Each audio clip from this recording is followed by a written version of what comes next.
Hi again. So apparently my first live didn't have any sound, so it's a good thing I write down all that I'm going to talk about today. So here we go.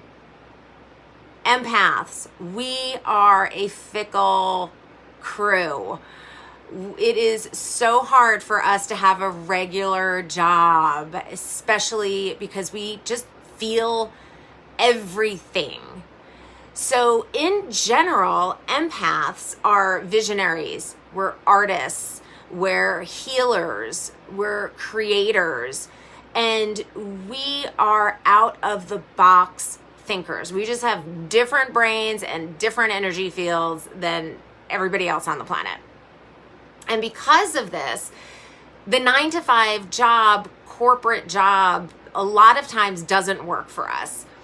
That being said, if you are an empath and in corporate, do not worry. I've got tips for you so that you could thrive in corporate. I'm not here to say, go quit your job and do something else. It's just, giving you an opportunity to explore different ideas and that's it, right? So we are the feelers of the world.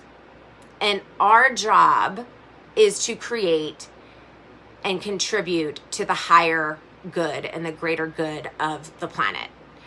And before I was a psychotherapist and coach, back in my 20s, I worked in corporate. I worked in the fashion industry in New York, working for two pretty big powerhouses, Ralph Lauren and Tommy Hilfiger. And just side note, it's Ralph Lauren, it's not Ralph Lauren. So and his real name is Ralph Lipschitz, and he's from the Bronx, and he started out making ties. So there's your fun fact for the day. But anyway, and they're probably likely empaths because they're just such big visionaries.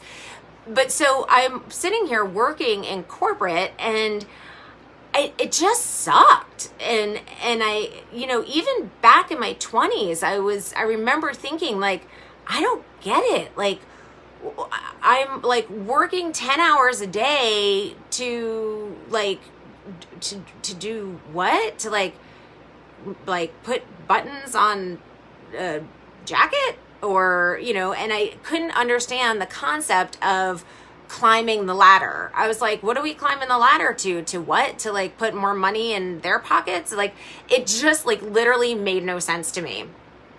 And so luckily my soul intervened, and I got laid off from Tommy Hilfiger, and then I did some soul searching, and I was like, what are the common threads and all these different things that I did? And I realized that I needed to go back to school for psychology.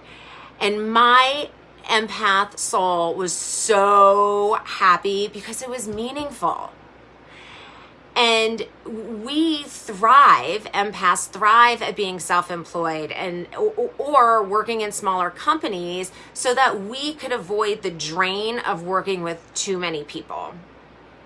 And so, any time that we could make our own schedule and not work in an office, we're excited. So like, COVID is kind of an empath's dream in that way, not in the way that we're picking up on all the energies of the world and all the fears and all that kind of stuff. But the key is really non-traditional jobs like a chef or a contractor or a veterinarian or an energy healer or a landscaper, right? And so, and many of us are healers. Hi, Emily.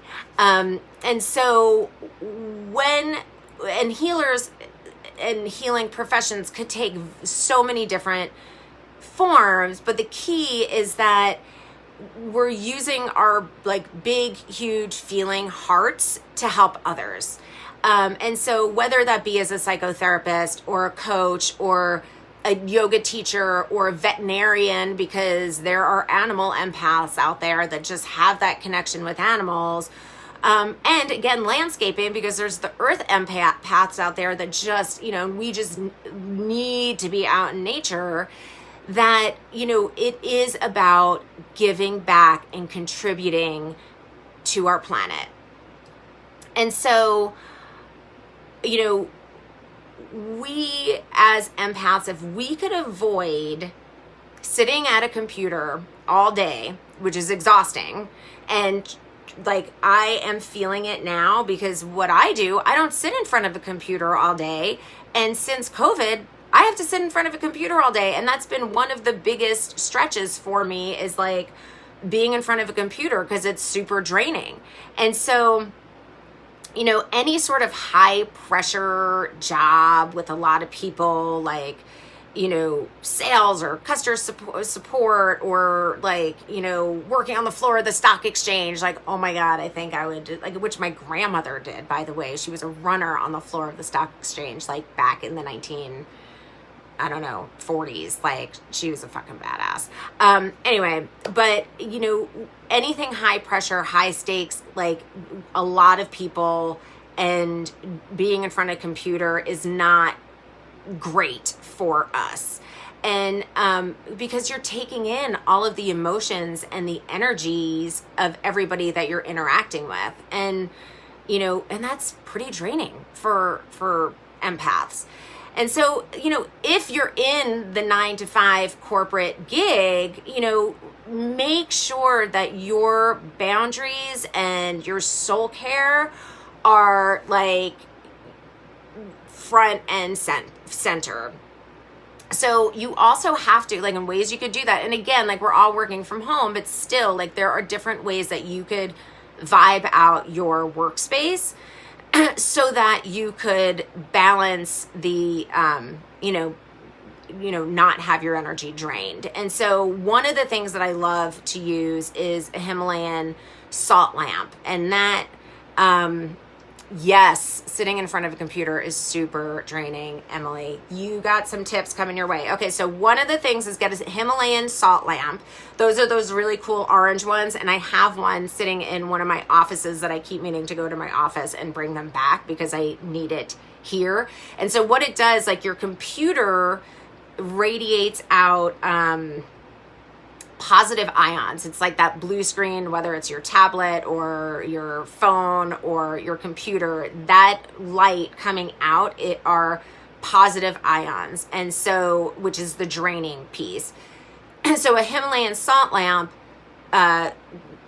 brings out the negative ions, so it balances, so you don't get that drain from the computer. So get a Himalayan salt lamp.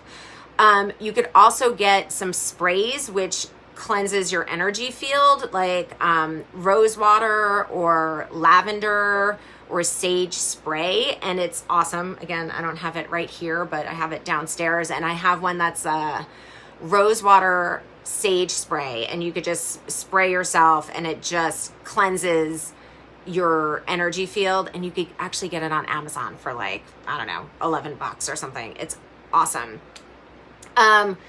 Listen to any sort of calming music.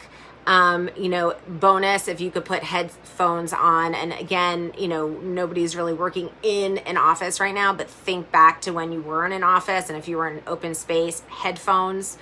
And then it sounds super simple, but deep breathing, because anytime you take a deep breath, you are connecting to your energy field and you're expanding it.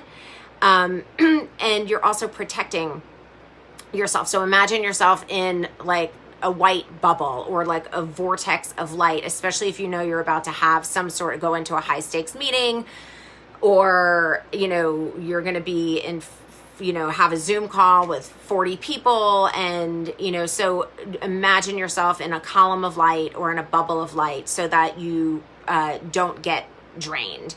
And then also take breaks, like go walk outside, like be in nature, because when we take these deep breaths and when we step outside and go into nature, it equilibrates our energy field and grounds us. And remember, and you're moving your body while you're doing it. So you kill two birds with one stone. Go outside and walk around, take breaks during work, and come back. And then at night, take either like a nightly shower or a nightly bath with the lights off and maybe some candles, because it's all about desensitizing yourself.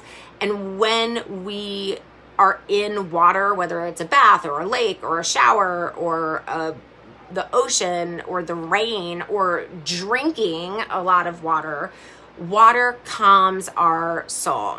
And so, if you take a nightly shower or bath, it is literally detoxifying your energy field from all the crap that you picked up during the day. So that is what I want to share with you today.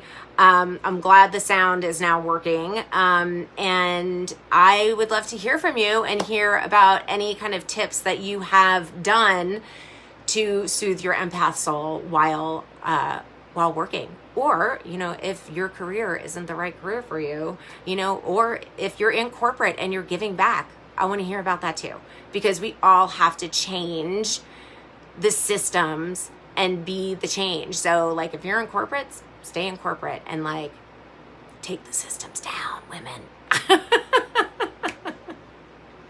I'm all about female empowerment these days. And like, I joke with my husband that the man is going down, and it must suck to be a white man these days. And luckily he's got a great sense of humor. So anyway, that's it. Have a wonderful week, and I will see you next week, where my topic is, this is a good one. Who are you attracting into your life? Ooh. All right, ladies, peace out. I'll see you next week. Bye.